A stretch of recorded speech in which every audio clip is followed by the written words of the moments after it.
Okay, Marcus, so your first question was explain one role of a central bank. You've talked about monetary policy here, lender of last resort. I think if this type of question comes up, it'll probably be more likely that the lender of last resort will be the most appropriate one. As a function as lender of last resort for commercial banks, that's nicely added by Esme there. Primary function of lender of last resort is to provide stability for an economy and to protect banks from running out of money. Two good points there. The central bank provides short-term loans to other banks if the bank has nowhere else to borrow from. So it's come from the banking system. Nice addition from Esme as well there. Very well answered question. Assess the impacts of one financial market failure. Ponzi, LIBOR, market rigging. You've got them all there, but just choose one. Would be the PPI scandal, which happened in the early 2000s. Perm protection insurance was missold to consumers, banks, to increase their revenue. Many of the customers sold PPI wouldn't even be eligible for the claims. This mostly harmed consumers as it reduced their disposable income at a time when real incomes were already falling, lowered their standard of living, additionally the cost of borrowing. If it's a market failure, try and link it into one of the actual market failures. So, was this an assess question? Assess, yeah.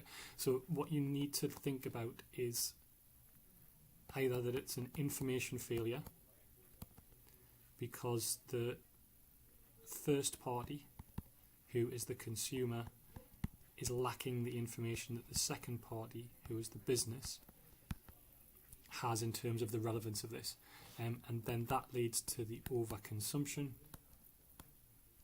which leads to the loss of allocative efficiency, and that's why it's a market failure.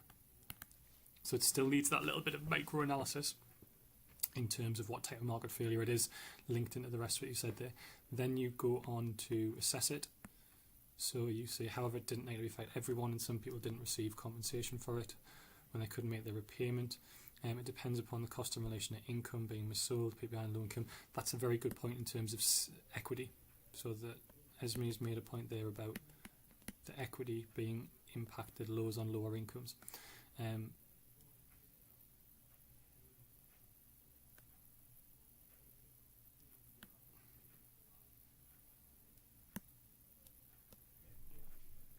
don't know if this is yours, Marcus, this last one. Do we come down again?